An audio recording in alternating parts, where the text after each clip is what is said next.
ನಮಸ್ತೆ ವೀಕ್ಷಕರೇ, ಈ ವಿಡಿಯೋದಲ್ಲಿ ನಾನು ನಿಮಗೆ ತಿಳಿಸ್ಕೊಡ್ತಾ ಅದು NPCA ಬಗ್ಗೆ ತಿಳಿಸ್ಕೊಡ್ತಾರೆ. NPCA ಏನಕ್ಕೆ ಯೂಸ್ ಆಗುತ್ತೆ ಅಂದರೆ, ನೀವು ಫೋನ್ಪೇ, ಗೂಗಲ್ ಪೇ ಇಲ್ಲ UPI ಅಂತ ಟ್ರಾನ್ಸಾಕ್ಷನ್ ಮಾಡಿರ್ತೀರಾ, ಇಲ್ಲಾಂದರೆ ಬೈ ಮಿಸ್ ಆಗಿ ಇನ್ನೊಬ್ರಿಗೆ ಹೋಗಿರುತ್ತೆ, ಇಲ್ಲಾಂದರೆ ನಿಮ್ಮ ಜೊತೆ ಫ್ರಾಡ್ ಕೂಡ ಆಗಿರುತ್ತೆ. ಅಂಥದನ್ನ ಅಮೌಂಟನ್ನು ರಿವರ್ಸ್ ಹೇಗೆ ತೊಗೊಳೋದು ಅಂತ ಅಂದ್ಬಿಟ್ಟು ನಾನು ಈ ವಿಡಿಯೋದಲ್ಲಿ ನಿಮ್ಗೆ ತಿಳಿಸ್ಕೊಡ್ತಾನೆ ಹೋಗ್ತೀನಿ. ಪೂರ್ತಿ ವಿಡಿಯೋನ ನೋಡಿ, ಎಲ್ಲೂ ಸ್ಕಿಪ್ ಮಾಡಿದೆ ಪ್ರತಿಯೊಂದು ಸ್ಟೆಪ್ನ ವಿವರವಾಗಿ ತಿಳಿಸ್ಕೊಡ್ತಾ ಹೋಗ್ತೀನಿ. ನೋಡ್ತಾ ಇರ್ಬೋದು, ನಿಮ್ಮ ಗೂಗಲ್ಗೆ ಹೋಗಿ ಸರ್ಚ್ ಕೊಡಿ, NPCI ಅಂತ ಹಾಕ್ಬಿಟ್ಟು ಸರ್ಚ್ ಕೊಟ್ಟರೆ ಬಂದಂಥ ಲಿಂಕ್ ನೋಡ್ತಾ ಇರ್ಬೋದು.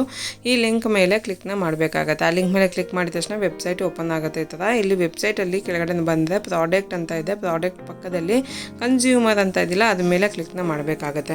ಈ ವೆಬ್ಸೈಟ್ ಲಿಂಕ್ನ ನಾನು ಡಿಸ್ಕ್ರಿಪ್ಷನಲ್ಲಿ ಕೂಡ ಮೆನ್ಷನ್ ಮಾಡಿದ್ದೀನಿ, ಹೋಗಿ ಚೆಕ್ ಮಾಡ್ಬೋದು. ಅದ್ರ ಮೇಲೆ ಕ್ಲಿಕ್ ಮಾಡಿದ ತಕ್ಷಣ ಈ ವೆಬ್ಸೈಟ್ಗೆ ಬರುತ್ತೆ. ಮತ್ತು ಯಾರೆಲ್ಲ ನನ್ನ ಚಾನಲ್ಗೆ ಸಬ್ಸ್ಕ್ರೈಬ್ ಆಗಿಲ್ವಾ ಇನ್ನು, ಪ್ಲೀಸ್ ಸಬ್ಸ್ಕ್ರೈಬ್ ಆಗಿ ಬೆಲ್ ಐಕಾನ್ ಒತ್ತಿ ನನ್ನ ಹೊಸ ವೀಡಿಯೋಸ್ ನಿಮಗೆ ಫಸ್ಟ್ ಆಗಿ ಶೋ ಆಗುತ್ತೆ ಅಂತ ಹೇಳ್ತಾ ವಿಡಿಯೋನ ಮುಂದೆ ಹೋಗೋಣ.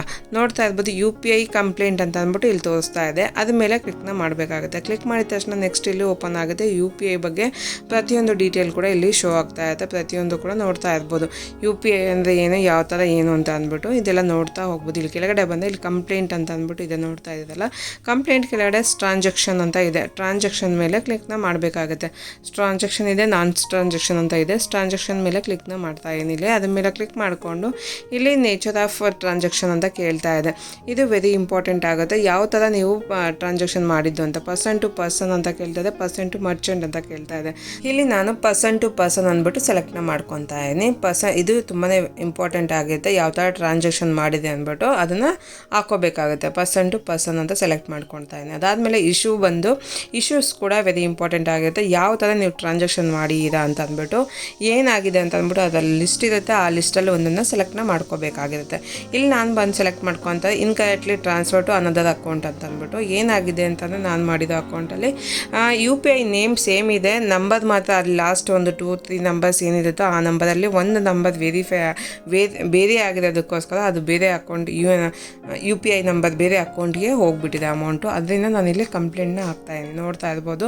ಇದಾದಮೇಲೆ ಸೆಲೆಕ್ಟ್ ಆದಮೇಲೆ ಇಶ್ಯೂ ಸೆಲೆಕ್ಟ್ ಆದಮೇಲೆ ನೆಕ್ಸ್ಟ್ ಬಂದರೆ ಕಮೆಂಟ್ಸ್ ಕೇಳ್ತಾ ಇದೆ. ಕಮೆಂಟಲ್ಲಿ ನಿಮ್ಮ ಓನ್ ವರ್ಡ್ಸಲ್ಲಿ ನೀವು ಅದನ್ನು ಹಾಕಬೇಕಾಗತ್ತೆ. ಯಾವ ಥರ ಆಯಿತು ಬೈ ಮಿಸ್ ಆಗಿ, ಯಾವ ಥರ ನೀವು ಟ್ರಾನ್ಸಾಕ್ಷನ್ ಮಾಡಿದ್ದೀರಾ ಅಂತ ಅಂದ್ಬಿಟ್ಟು ನಿಮ್ಮ ಓನಲ್ಲಿ ಟೈಪ್ನ ಮಾಡಬೇಕಾಗುತ್ತೆ. ಟೈಪ್ ಎಲ್ಲ ಆದಮೇಲೆ ನೆಕ್ಸ್ಟ್ ಇಲ್ಲಿ ಕರೆಕ್ಟಾಗಿ ಹಾಕೊತಾ ಇದ್ದೀನಿ. ಇಲ್ಲಿ ನಾನು ನಮ್ಮ UPI ನಂಬರ್ ಏನಿತ್ತು, ಅವರೇ UPI ನಂಬರ್ ಏನಿತ್ತು ಅಂತ ಕೂಡ ನಾನು ಇಲ್ಲಿ ಮೆನ್ಷನ್ನ ಮಾಡಿದ್ದೀನಿ. ಇದಾದಮೇಲೆ ಎಷ್ಟು ಅಮೌಂಟು ಕೂಡ ಅಂತಲೂ ಕೂಡ ಮೆನ್ಷನ್ ಮಾಡಿದ್ದೀನಿ. ಅದಾದಮೇಲೆ ಟ್ರಾನ್ಸಾಕ್ಷನ್ ID ಅಂತ ಕೇಳಿರುತ್ತೆ. ನಾವು ಏನು ಅಮೌಂಟ್ ಟ್ರಾನ್ಸ್ಫರ್ ಮಾಡಿರ್ತೀವೋ ಅದರಲ್ಲಿ ಟ್ರಾನ್ಸಾಕ್ಷನ್ ID ಅಂತ ಬಂದಿರುತ್ತೆ. ಆ IDಯಲ್ಲಿ ನಂಬರ್ ಕೊಟ್ಟಿರ್ತಾರೆ, ಆ ID ನಂಬರ್ನ ಇಲ್ಲಿ ಮೆನ್ಷನ್ ಮಾಡಬೇಕಾಗುತ್ತೆ. ಅದಾದಮೇಲೆ ನಿಮ್ಮ ಬ್ಯಾಂಕ್ ಯಾವುದು ಅಂತ ಕೇಳ್ತಾರೆ, ನಿಮ್ಮ ಬ್ಯಾಂಕ್ನ ಇಲ್ಲಿ ಸೆಲೆಕ್ಟ್ನ ಮಾಡ್ಕೋಬೇಕಾಗುತ್ತೆ.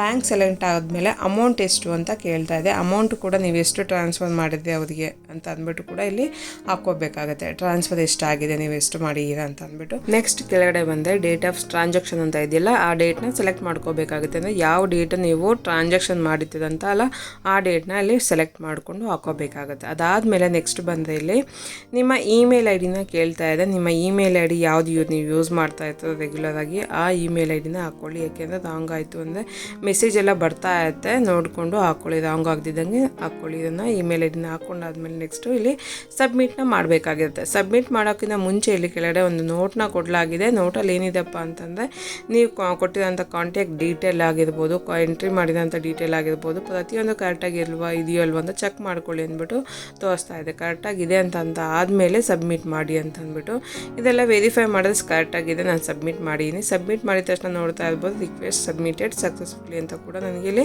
ಶೋ ಆಗ್ತಾ ಇದೆ. ಈ ಥರ ನೀವು ಯಾವುದಾದ್ರೂ ಅಮೌಂಟು ಬೈ ಮಿಸ್ ಆಗಿರ್ಬೋದು, ಇಲ್ಲ ರಾಂಗ್ ಆಗಿ ನೀವು ಹಾಕಿರ್ಬೋದು, ಇಲ್ಲ ಅಂದರೆ ನೀವು ಏನಾದರೂ ಫ್ರಾಡ್ ಆಗಿರ್ಬೋದು ನಿಮ್ಮ ಜೊತೆ, ಅಂಥ ಅಮೌಂಟನ್ನು ಯಾವ ರೀತಿ ಆನ್ಲೈನ್ ಮುಖಾಂತರ ನೀವು ಅಪ್ಲೈ ಮಾಡೋದು ಹೇಗೆ, ನಿಮ್ಮ ಫೋನಲ್ಲೇ ಆರಾಮಾಗಿ ನೀವು ಕೂತ್ಕೊಂಡು ಅಪ್ಲೈನ ಮಾಡ್ಕೋಬೋದು. ಇದೆಲ್ಲ ಅಪ್ಲೈ ಮಾಡಾದಮೇಲೆ ನೀವು ಹೋಗಿ ಬ್ಯಾಂಕಿಗೆ ಹೋಗಿ ಚೆಕ್ ಮಾಡೋದು ಕೂಡ ಅಲ್ಲಿ ಗೊತ್ತಾಗುತ್ತೆ ನಿಮ್ಮ ಸ್ಟೇಟಸ್ ಯಾವ ಸ್ಟೇಜಲ್ಲಿದೆ ಅಂತ ಅಂದ್ಬಿಟ್ಟು. ಇಲ್ಲ ನೀವು ಗೂಗಲಲ್ಲೇ ಕೂಡ ನಿಮ್ಮ ಸ್ಟೇಟಸ್ನ ಇಲ್ಲಿ ಚೆಕ್ ಮಾಡ್ಕೋಬೋದು, ಏನಾಗಿದೆ ನೀವು ಅಂತ ಅಂದ್ಬಿಟ್ಟು ಕೂಡ ನೀವು ಇಲ್ಲೇ ಚೆಕ್ನ ಮಾಡ್ಕೊಬೋದು. ಒಂದು 10 ಡೇಸಲ್ಲೆಲ್ಲ ನಿಮ್ಮ ಅಮೌಂಟು ವಾಪಸ್ ಬರುತ್ತೆ. ನೋಡೋದಲ್ಲ ಯಾವ ರೀತಿ ನಿಮ್ಮ ಅಮೌಂಟನ್ನು ರಿವರ್ಸ್ ತೊಗೊಳೋದು ಹೇಗೆ, ಆನ್ಲೈನ್ ಅಪ್ಲೈ ಮಾಡೋದು ಹೇಗೆ ಅಂತ ಅಂದ್ಬಿಟ್ಟು. ಈ ವಿಡಿಯೋ ಯೂಸ್ಫುಲ್ ಆಯಿತು ಅಂದ್ಕೊಂಡು ಯೂಸ್ ಆಗಿದೆ ಲೈಕ್ ಮಾಡಿ, ಶೇರ್ ಮಾಡಿ, ಕಮೆಂಟ್ ಮಾಡಿ ತಿಳಿಸಿ. ಸಿಗೋಣ ಹೊಸ ವಿಡಿಯೋದಲ್ಲಿ. Thank you for watching.